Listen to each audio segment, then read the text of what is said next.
Back in July of this year, I shared with you my net worth update, and at that time I had a net worth of 257,886 and 7 pence. So that net worth covered from January of 2021 through to June of 2021. In today's video, I'll share with you my Q3 2021 net worth update.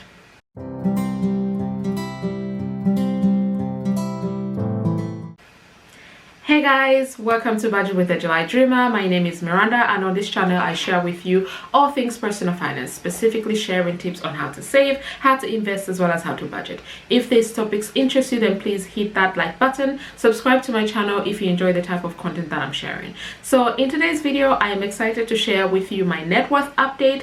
And if you are new to the finance world or just don't know what net worth means, so net worth is literally your assets minus your liabilities that makes up your net worth. And your assets could be owning your own house outright. I know this is debatable. Some people consider owning the house with a mortgage as not an asset, but I consider it as both. And then a liability could be your car loan. So for my net worth update, I'm including all the assets that I have, including the houses that I have mortgages on, and then all of the liabilities that I have, so the mortgages that I still have to pay on these houses that I'm still paying down for these houses. So I am going to be looking over here because this is where my laptop is as I walk you through my net worth update for Q3 of 2021. I'm very excited to share with you guys. So let's start the screen record and yep, so we shall start. So the first thing you will notice is the fact that I have a new template. I actually haven't put this template on my Etsy shop yet. I'm kind of testing it out, tweaking it, and then when I am 100% comfortable and happy with it, then I'll put it in my shop. But I will still leave the link to my Etsy shop in the description bar below. So I do not have a car loan. I paid off my car back in March, so I don't have a loan, so I don't have that as a liability.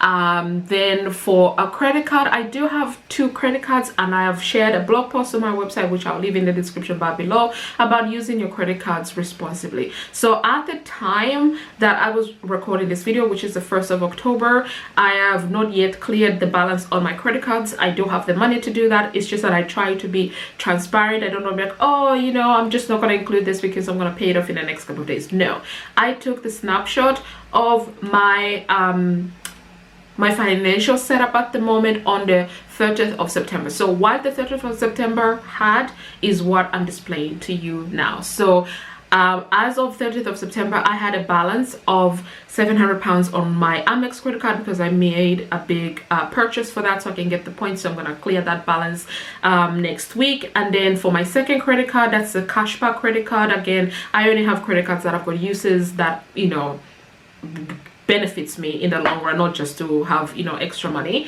So I have a balance of £263.56, and again, this is something that I wanted to place on the card instead of my debit card so I can get the cash back, and then I'll clear that also next week. So I have 2 properties, so which means 2 mortgages. So for my first mortgage, which is for my house, I have a balance of £215,076.80 that I'm yet to apply the interest on that, so you probably see it in my next update, any changes I make to that. Then for my second mortgage, because it's interest only and I put a deposit for that house, so I'm only paying down the interest, and so the amount for this mortgage will not change until I pay it off completely or I refinance. So I don't have any other loans because again, I paid everything off that I had in my name or with my family or what have you back in March, so I don't have any other loans. So with respect to my liabilities, I am in debt. We'll see. So the liabilities, I have 300 and 358,540 and 36 pence. Sorry, I needed to take a moment there to take in the numbers because these big numbers always mumbo jumbo me, but it's okay, we get there in the end. So that's how much I have with respect to my liabilities. Now let's move over to my assets. So for my assets, I include my car as my asset. I paid this car off back in March, as I mentioned. So I checked yesterday, the 30th of September, how much my car would go for if I was to sell it privately or to the dealership, and I went with the average. So that gave me the middle number, sorry. So that gave me 10,705 pounds. That's how much they said it would go for. I took the middle number. Then for my main home, I checked how much my house was worth if I was going to sell that, and it's actually gone up in price. But this actually has been, I checked at the beginning of the month, this is how much it was, and it hasn't changed. And I was expecting to drop down a little bit because I know, I think everyone's tentacles are sensing the crash coming. So at the moment it's 389,000. That's how much my house is valued at. Then for my second house, which is a rental property, I only bought it a couple of months ago. There hasn't been really much change with that one. It's 190,000 for that house. Then with respect to my emergency fund, for those of you who watch my Transfer Tuesday videos, I'll link one up above or in the description bar below. I managed to save 8,100 pounds by the 30th of September. My goal is to reach 10,000 by the end of the year, so I've got 1,900 to go, which I'm very confident I'll be able to do that in the next 6 weeks. Then I have other savings like my travel fund where I have 1,400. My sinking fund, I depleted this one and I've got a video all about that. I reduced it to 400 pounds because I had to spend it for renewing my car, paying for car maintenance, all of that jazz. And then car insurance, sorry. And then other savings that I have, I do have other savings that add up to 208 pounds and 89 pence, but every little penny counts, so I've included that in. Then for my investments, so I have 2 investment ISAs. I checked as of yesterday, there's 12,643 and 76 pence in those 2 ISAs. One is with Vanguard, one is with my bank, but I only fund the Vanguard one, and I'm in the process of transferring the rest of the funds to my Vanguard account. Then I have other investments, so that general investment account. So for that one, I have 2,633 and 91 pounds invested in my general investments accounts. Then I've got private pensions, so I have a private pension with my employer, so with employer match. So with that one, actually no, pension one is the one that I have with Vanguard, which is a SIP, and as I checked yesterday, the 30th of September, I had 10,303 and 2 pence. Then the one that I have with my employer, which I call private pension 2, I checked yesterday as well, and the balance on that one is 12,298 and 54 pence. So when we add all of my assets together, I'm coming up with 637, 693 and 12 pence. I have said it deliberately that way because I am not big on these numbers. I know I'm gonna butcher it if I attempt, but I think it's like 637,693 and 12 pence. Well, I tried. So yeah, now if we go down on my tracker, I give you an overview of what my net worth for 2021 looks like. On the left hand side, you can see this table where I'm tracking on a monthly basis, but for the purpose of YouTube, I only share this quarterly.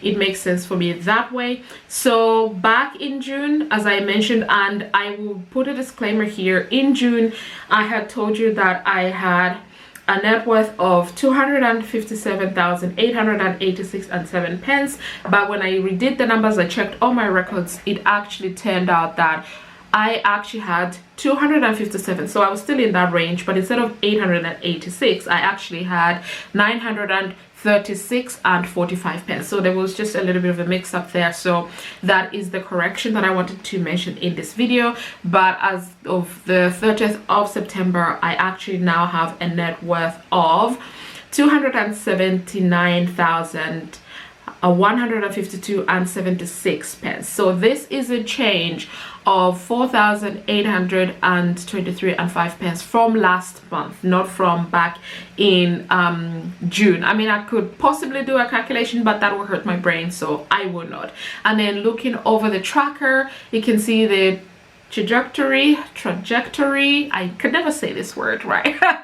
It's going up, and I'm actually happy to see this go up and up.